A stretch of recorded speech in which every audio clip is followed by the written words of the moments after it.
Muy buenos días, paz y bien. Esta semana compartiré con ustedes el tema de tabla periódica moderna. Origen de la tabla periódica. Durante el siglo XIX, los químicos comenzaron a clasificar los elementos conocidos de acuerdo a similitudes en sus propiedades físicas y químicas. El final de esos estudios generó la tabla periódica moderna que conocemos.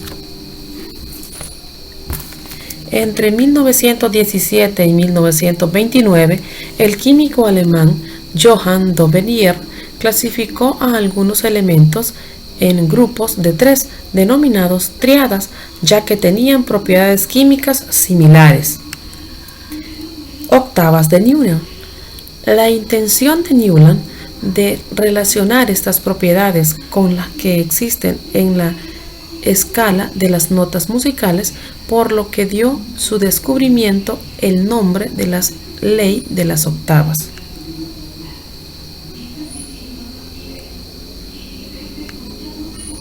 En 1863, el químico inglés John Newland clasificó los elementos establecidos en varios grupos, proponiendo la ley de octavas, formado por elementos de masa atómica crecientes, donde ciertas propiedades se repetían cada 8 elementos.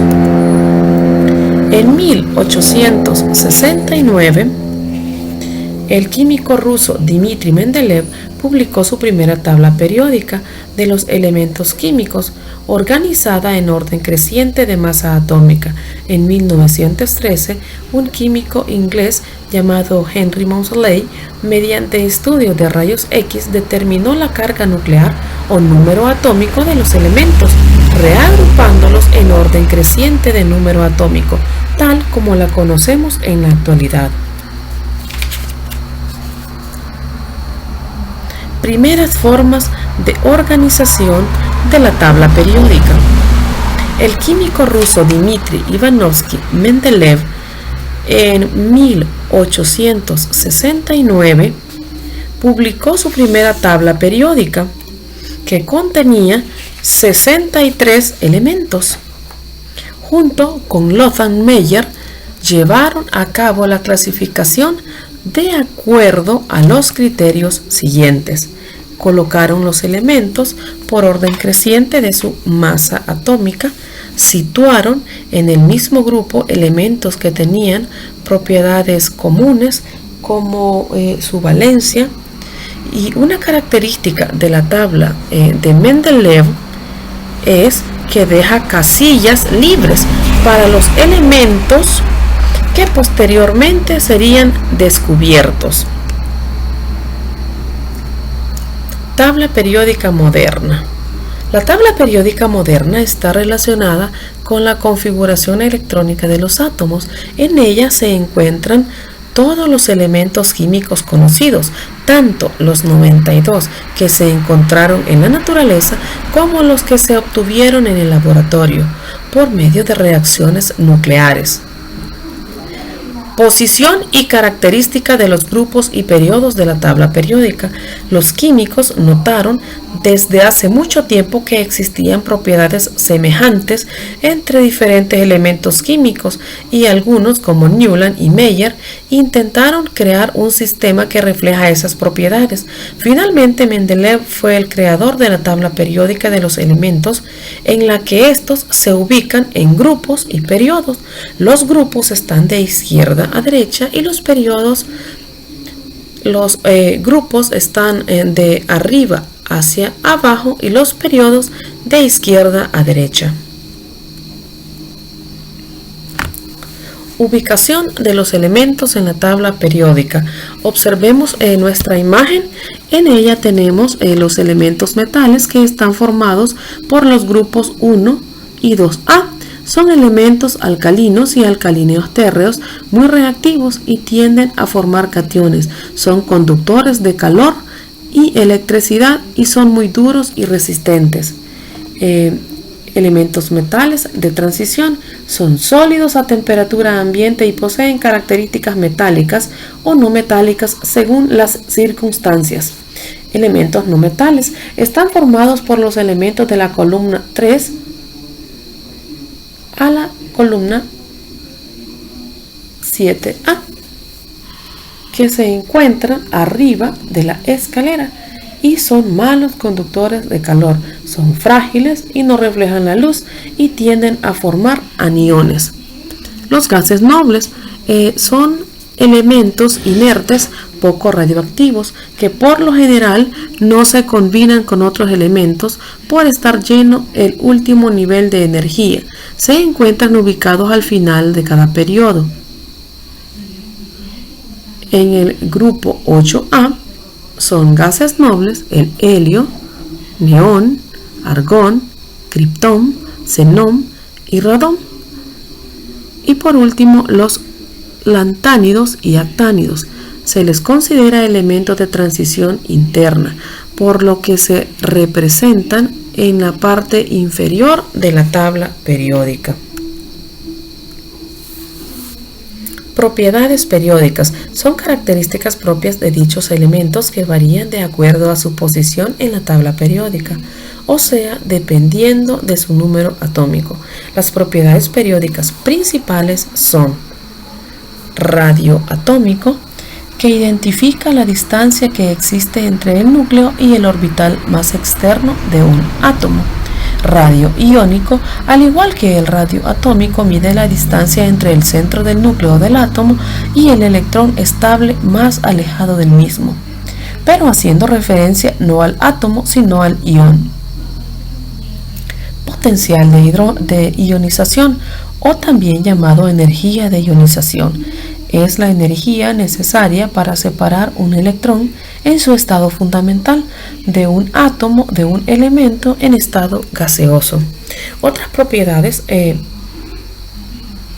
periódicas son electronegatividad, electropositividad, afinidad electrónica, densidad atómica, volumen atómico, temperatura de fusión y temperatura de ebullición. Configuraciones electrónicas y números cuánticos. ¿Qué son los números cuánticos? El modelo atómico de Bohr introdujo un número cuántico n para describir una órbita. Sin embargo, la mecánica cuántica requiere que 3 números cuánticos para describir al orbital n, l, m y s. Número cuántico principal representa el nivel de energía y su valor es el número entero positivo 1, 2, 3. Se le asocia a la idea física del volumen del orbital, donde n tiene los valores de 1, 2, 3 y 4.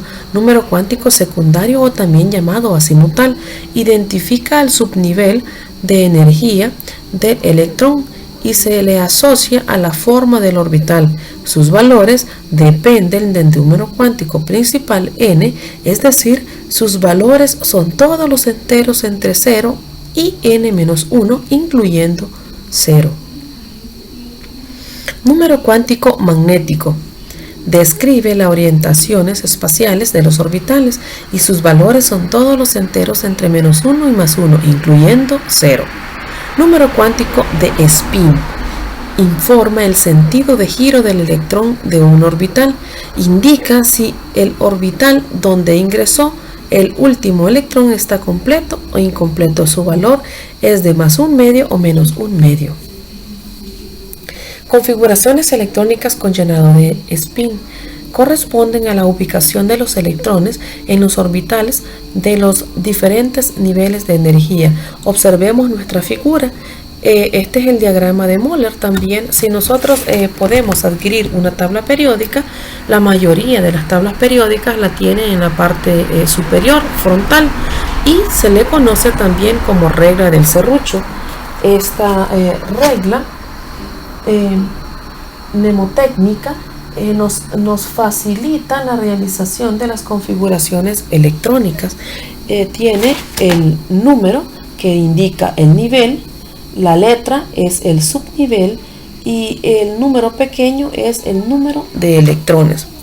Para realizar ejercicios necesitamos tener a la mano nuestra tabla periódica, ya que necesitamos el número atómico de cada uno de los elementos a configurar. Es importante recordarles que cada subnivel tiene un número de electrones. Por ejemplo, el nivel S tiene 2, el nivel P tiene 6, el nivel D tiene 10 y el nivel F tiene 14. Si nosotros queremos realizar la configuración, por ejemplo, de este elemento que es el número 11 de número atómico y es el sodio, observemos, nos quedaría 1S2, 2S2, 2P6 y 3S1. Si nosotros sumamos los números pequeños o número de electrones, 2 más 2, 4 más 6, 10 más 1, 11, y 11 es el número atómico del sodio. Si quisiésemos hacer, por ejemplo, para el litio, que tiene número 3, nos quedaría, y siguiendo el diagrama de Moller o también llamada regla de Serrucho, es importante que tenemos que ir cola, punta de nuestra flecha. Por ejemplo, para el litio, observemos 1S, 2S1. Observemos los números pequeñitos arriba, los números de electrones. 2 chiquitito más 1 quedaría 3, y 3 es el número atómico para el caso de berilio. Es número 4. 1S2, 2S2. Observemos, sigamos nuestro diagrama de Moller o regla de Serrucho. Para el caso de el boro, observemos, es número 5. Y 1S2, 2S2, 2P1 y 2 más 1 suman 5. Es importante que cuando un nivel, por ejemplo, el número, si nosotros observamos el subnivel P se llena con 6, pero en este caso no podíamos colocar 6 porque se pasa del número que nosotros necesitamos. Por ello le colocamos 1. Para el caso del carbono, que su número atómico es 6, observemos 1S2, 2S2, 2P2. Le colocamos 2, aunque el nivel P se llena con 6, pero en este caso, como los que nosotros necesitábamos solamente eran 2, le colocamos 2. Y así sucesivamente con todos los elementos de la tabla periódica los podemos realizar, siempre y cuando tengamos el número atómico y copiemos en nuestro cuaderno el diagrama de Moller o regla de Serrucho. Feliz día lleno de colores, paz y bien para todos. Bendiciones.